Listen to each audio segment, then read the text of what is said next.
గోరింటాకు పుట్టుక ఎలా జరిగింది? గోరింటాకు చరిత్ర ఏమిటి? అందరికీ నమస్కారం. ఈ వీడియోని చూసే ముందు ఈ వీడియోని లైక్ చేయండి. అలాగే శ్రీ మాత్రే నమః అని కామెంట్ చేయండి. గోరింటాకు చెట్టుకు అంత ప్రాముఖ్యత రావడానికి గల కారణం ఏమిటో తెలుసుకుందాం.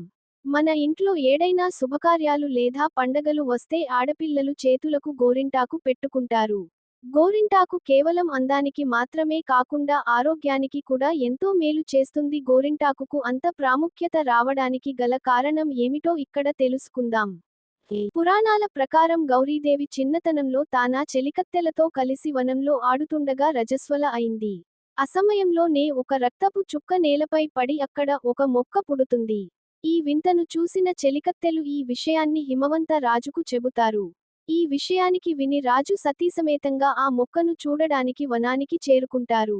అంతలోన చెట్టు పెరిగి పెద్దది అయింది.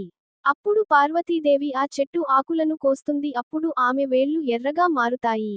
ఎలాంటి నొప్పి కలగకుండా ఎర్రగా ఎంతో అందంగా కనిపిస్తాయి గౌరీదేవి చేతులు. అప్పుడు అది చూసిన పర్వత రాజు ఇక నుండి స్త్రీ సౌభాగ్యానికి చిహ్నంగా గోరింటాకు మానవ లోకంలో ప్రసిద్ధి చెందుతుందని తెలియజేస్తాడు.